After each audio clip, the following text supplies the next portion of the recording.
Thanks, Michelle. Okay, sorry I'm right over here in the corner, but that's just the way it rolls in this room, I think. So yeah, thanks very much for coming, and I hope our story will be useful to each of you here today. We all have our unique stories, so I hope this one's helpful for you all. I want to introduce you to a 12-year-old boy. He is a Mildura Soccer Club member and has played for 8 years. He is a member of the Dixon Swim Club and competes in Lap Legends competition each year. He is a Year 6 student at the local school. He is a brother to 3 sisters. He is a world traveller. He is a hiker. He is a downhill skier. He is a Swan supporter. He is a softball player. He is an avid restaurant customer. He is a Marvel movie fan. He is a presenter. He is an actor. He is a class captain, and he is a reader. And he is our son, and his name is Jack.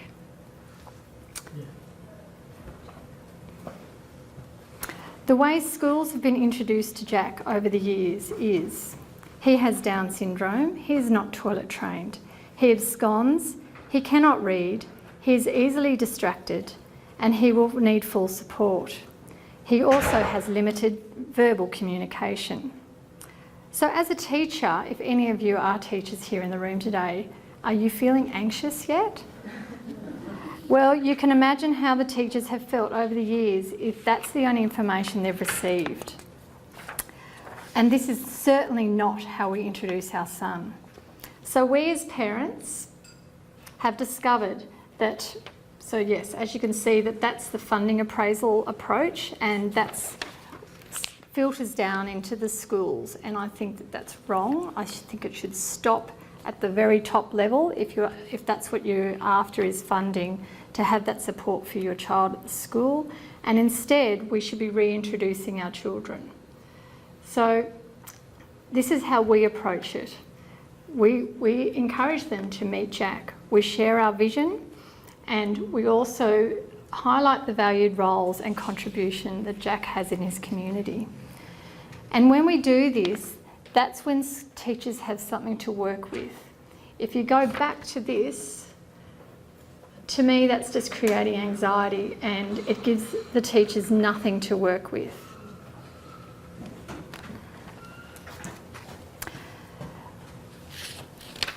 So as you can see, there's some pictures there of Jack. He's performing with his drumming. He's part of this regular soccer club. He's a reader. He's clearly not reading that novel yet, but he's aspiring to. He's a fisherman with a friend, and that is our vision that we have, that we share with the teacher each year.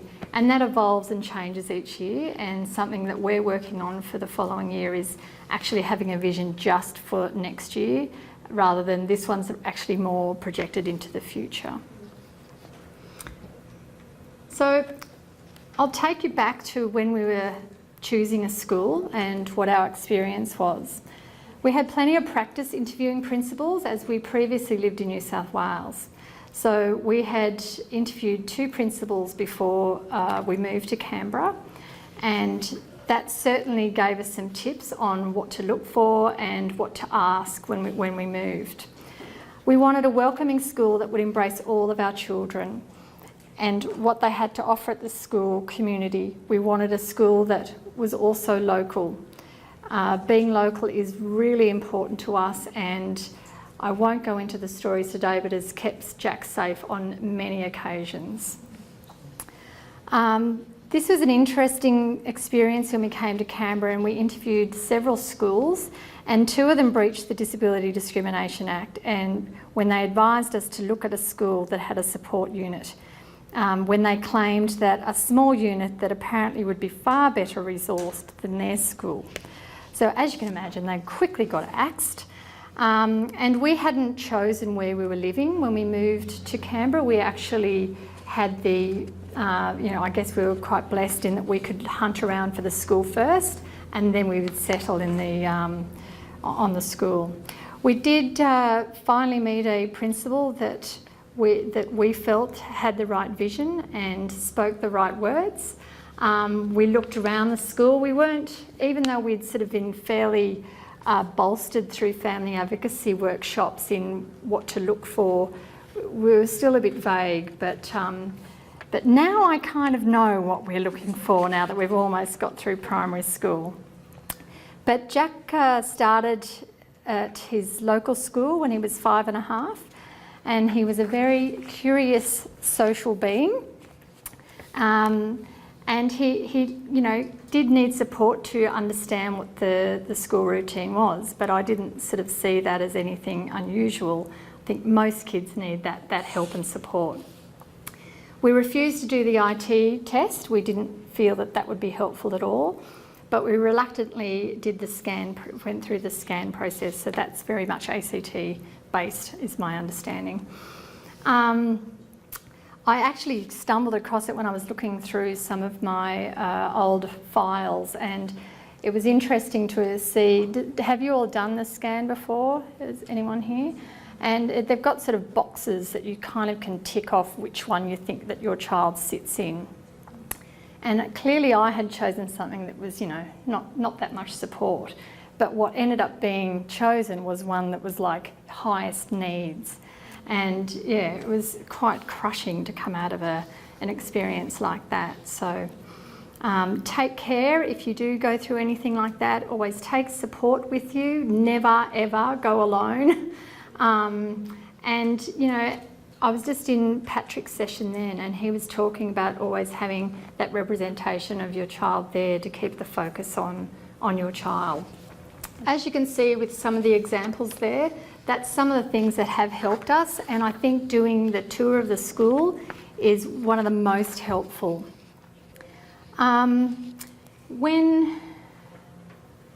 we were lucky enough in 2011 to have a year in Canada, it was very interesting. Even getting into the country, they thought Jack was going to sap social services for the year that we were there, but he didn't. So that I thought I was going to this progressive country that, they're going to be so inclusive there, and I was sadly mistaken. They thought that the school that we went to, they thought they were getting a Chantel, another little girl there that has Down syndrome.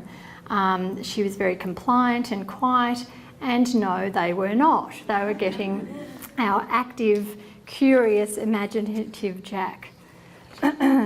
So it was a fabulous year of learning for me, as I was able to be more involved in the daily runnings of the school and could really see how Jack could be well supported with his peers. But I had a battle on my hands as Jack had 100% support over there. I kept reminding them that they were setting Jack up to fail for when he came back to Australia, because he was not going to get that support, and nor did we want it. So we ended up, there was one meeting that we ended up in, oh well, actually not we, it was myself, that it was called by the principal, and unbeknownst to me, it was totally stacked. There was executive teachers and the principal in there and little old me, and they'd rung the Australian school to find out how you could possibly have Jack included in the class and working independently. And so that was a big shock, and what I would advise to anybody if they're ever in that situation is to just reschedule, because we were unaware that it was going to be that kind of setup, and it wasn't a very pleasant meeting for anybody. So, we ended up having a great year there. They ended up sort of really listening to what we were wanting, and they did eventually start taking some of the support away. But we did see the classic island in the room. So you'd have your 2 rows, like for the whole class, 2 lots of them, and then there was literally a round table to the side, and that's where Jack spent a lot of his time with the aide. So that is something that I would be looking for if you're going on a tour through the school. If you saw the island in the room, that's a sign, that's not a good sign. So I would be really looking out for that. Another example here that I've got is, you can see actually there's a picture of Chantel and Jack blowing his heart out there, and an aide on the other side And we call this a missed opportunity. Jack had some great friends over in Canada and still does. And they were all down the front blowing their horns, having a great time.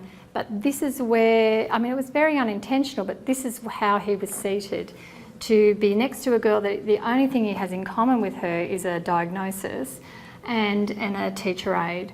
So it was kind of a real missed opportunity, and we can't afford to miss those opportunities where kids can be together. Jack has attended 3 different schools throughout his primary years. He's attended a public school, a Catholic school, and an independent school. And I can safely say that he's had good and bad times in all of them. Something that has helped us now is just remembering that no school is going to be perfect, and it hasn't been for our girls either. And it kind of then takes that pressure off, and you can sort of invest your energy where as a priority in certain things rather than trying to make the school perfect. I'm not saying that you don't strive for that, but don't expect it from day one. It's helpful. School is about preparing our kids for adult life, and this is what life skills should be. It's not a separate class, as Patrick was talking about earlier, like a breakfast club where they go to learn how to make their own breakfast. That's not what Jack needs to learn at school. He needs to learn how to be with other kids, how to engage in, like-minded, like interests that he can share alongside other kids without a disability. He will learn to use money when he goes to the shop each week. When the shopkeepers are getting to know his name, they know who he is. He will learn to cut up the tomatoes with us when we're preparing the evening meal. He doesn't need that, and when we've been advised to look for that in high school, we've been clear that that's not what we want. So we believe strongly that Jack is to be at his local school with his sisters, with his peers, that without a disability is the best pathway for Jack to realise his dream of being an active, known, valued, contributing member of his community. And research backs this up. What we have found disappointing over the years is the way resources have been used. Before Jack started school, that's all we heard about is go to the school that's got the most resources. And I was like, what is that? How is that going to be used? And sadly, it's mostly used by velcroing a teacher's aide to your child.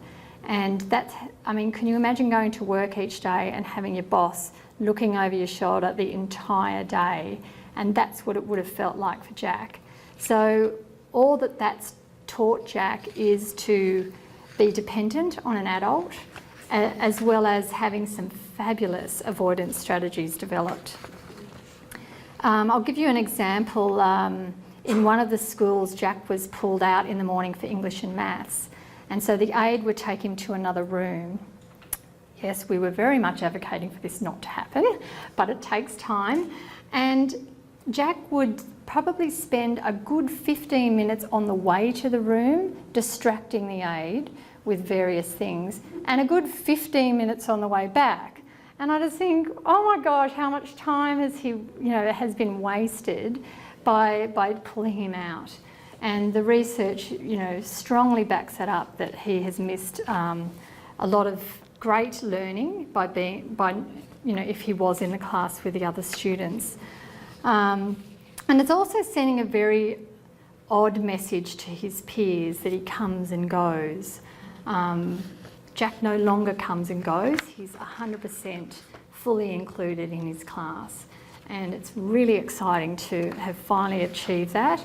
Sadly, it's taken us 6 years to get there. But I think the more that we can be sharing stories of how this can be successful, the better.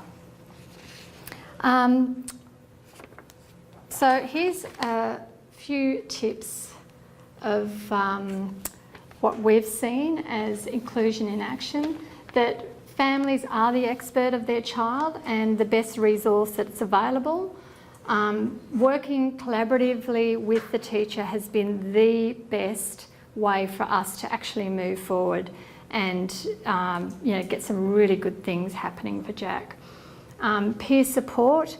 The school Jack's at now hardly has any funding at all, and we are thrilled that they don't, because they invest it really wisely, and peer support is something that they've highly nurtured, and it's really paid off. Jack makes it very clear that he would much rather work with his peers than with an adult, and they get some really great stuff going with him. Having high expectations is a big one. I think a lot of teachers are really scared to have high expectations for Jack, having an intellectual disability. But if they're there and they're scaffolded for him to feel successful, that's when some really great learning can happen. And having clear boundaries. Don't have rules for the class and then a separate rules for Jack. He needs to be doing the same thing. So if their consequence for the class is a detention, then that's what Jack should get. And he only has to get it once and he won't do it again.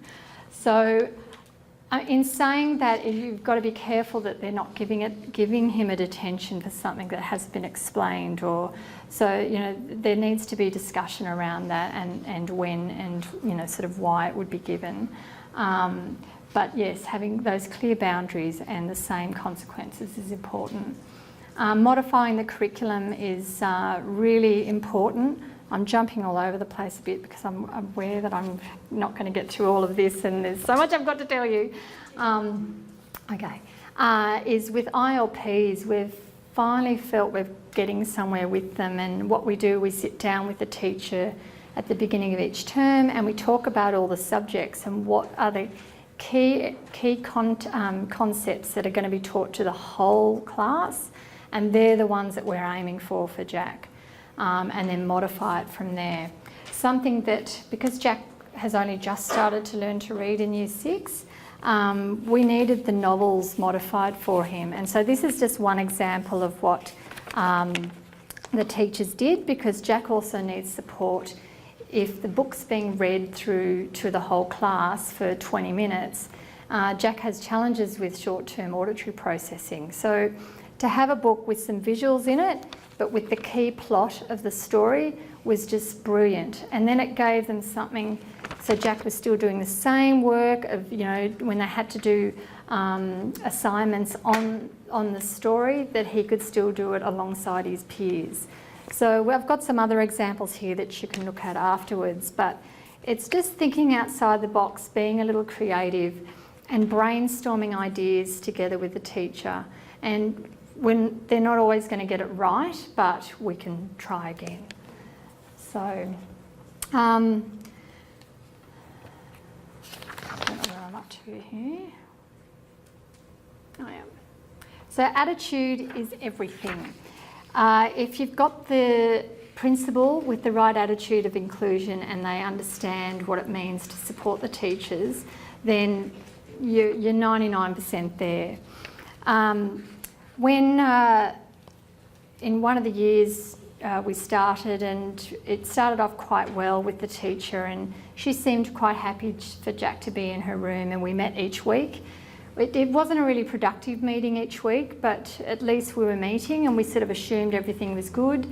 We got about halfway through the year and the attitude had really flipped. She didn't believe Jack belonged in the classroom. In fact, she stated that he should go to a nearby school with a unit, and that their school was not an academic setting for Jack to learn. I'm thinking, isn't this a school? So I did not heed all the advice that I'd been given over the years as to not go down the angry path, in which I did. And I can honestly say it just doesn't work. It just builds a bigger wall. And everyone ended up leaving the meeting crying. It was terrible. And we went straight to the principal's office, and thankfully she couldn't see us. We had a meeting for 2 weeks' time, so I could go home and vent and fume and be, desperate as to what to do next, because it's heart-wrenching when you know that your son's teacher does not believe he belongs there. But the good story is that we did manage to flip the attitude around again. We spoke with a colleague, a friend who is a university lecturer, and she was very well respected in education, and she came in and did some observing in Jack's class and sort of brainstormed ideas with the teacher around how she could better include Jack, because the transitioning from class to class was problematic. Even getting him engaged in the task was problematic for her. So that was really good. We also organised a Playing to Their Strengths workshop that the teacher went to. And so it was great that the school was on board and the principal went, yes, we will do this to support the teacher, because you don't always get that. But this principal believed in Jack being at the school, and the teacher needed the support. And she came back from not only having the support in the class, but also the 2-day workshop with a completely different attitude. She knew what she could do, and I think what it all boils down to is often teachers are just so anxious. They really don't know how to go about including a child, but the more we can have teachers and families working together, then that's where the magic's going to happen. So what I learnt: aggression doesn't work. Be solution focused. Teachers are anxious, and we need to work together to share strategies. And how important it is that schools value outside resources, because so often, even with our conference here, we were very disappointed that we didn't have more teachers, investing in what we believe is very much an inclusive, a conference about inclusion. Attitudes can change given the support, and building collaborative relationships is vital. So I just want to briefly talk about after the school day, because I think it's very much a part of the school years, and I'll just touch on Jack playing soccer and what we've learnt from one particular year where we struck a coach that was adamant his team was going to win, and kind of thought Jack might be a bit of a risk if he actually played as part of the team, that they may not win. So he played Jack as an extra on the team, and so each game he would go up to the opposition coach and just tell them, Jack's just going to play as an extra, he probably won't contribute much, it's going to be fine. So as you can imagine, that had a huge impact on us as a family. Of course, we were there trying to improve the situation, but that was just this guy's attitude. And, Jack almost gave up. We almost gave up. Jack missed out on opportunities of subbing on and subbing off and getting the halftime pep talks and just being a valued member of the team. But we picked ourselves up, dusted ourselves off, and tried to learn from that experience and know what we really were looking for a coach for the following year. So we put it out to our networks to find out, who's going to be coaching next year, and came across a fantastic guy called Jens Light, and he just was brilliant and just could see Jack as a great little defender.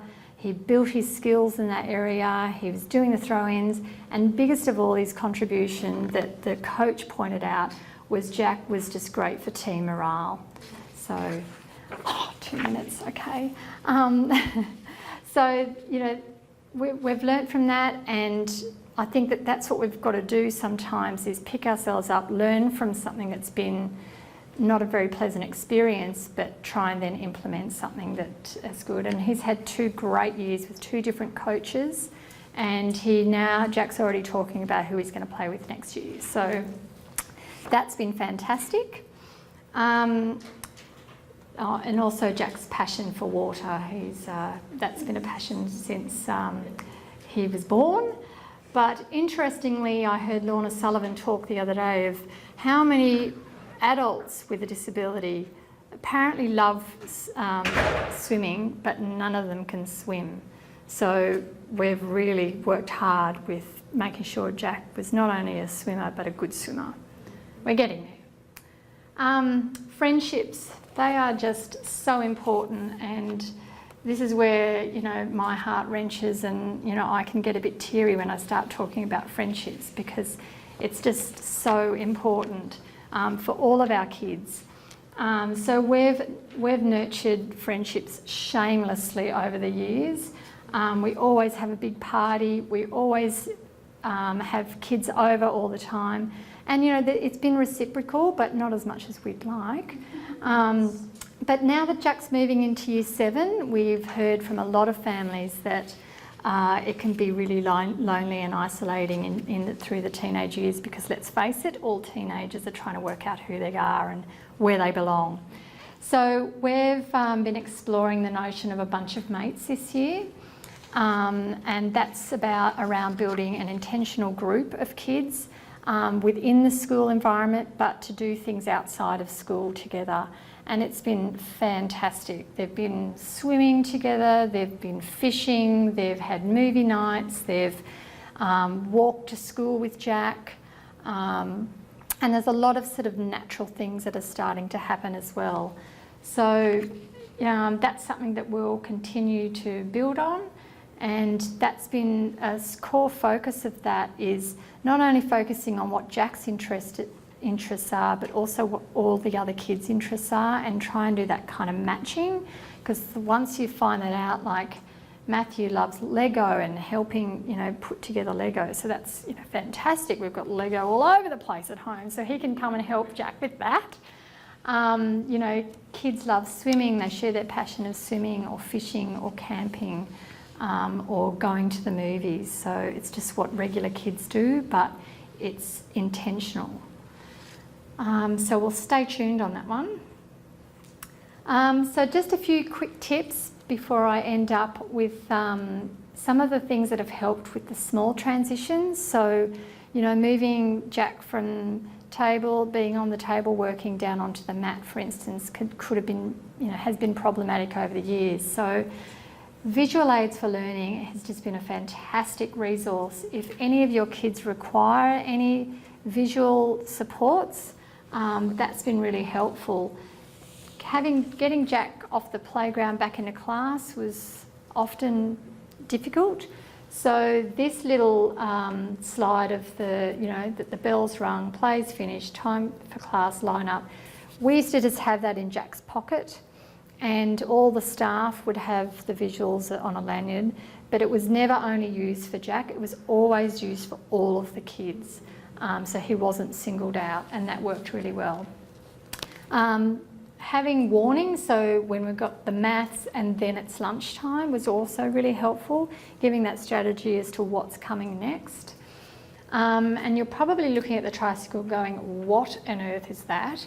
An interesting thing we did in kindy, Jack's kindy room was quite a distance from the assembly room, and he would always be like 20 minutes late for assembly. So they not only bought one bike, but they bought a fleet of these tricycles.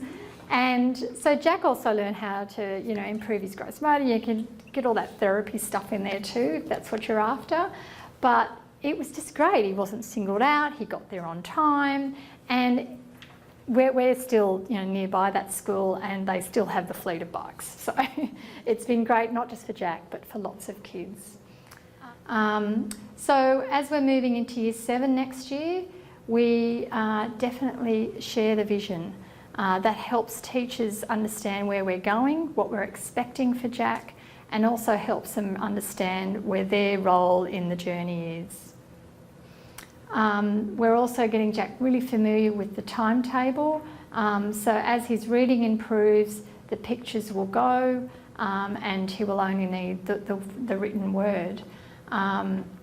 And also the introduction, as I started this talk, was how we introduce our children, and that will help teachers with what the expectations should be able to bond with the child, because it's all about relationships. So what next? We're already thinking of Jack's job.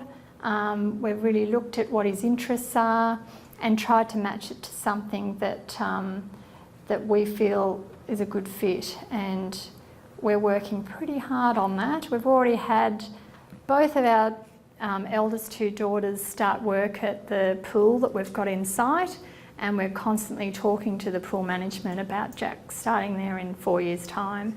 So they're open to it, and we'll just keep working towards that. So I won't take up any more time.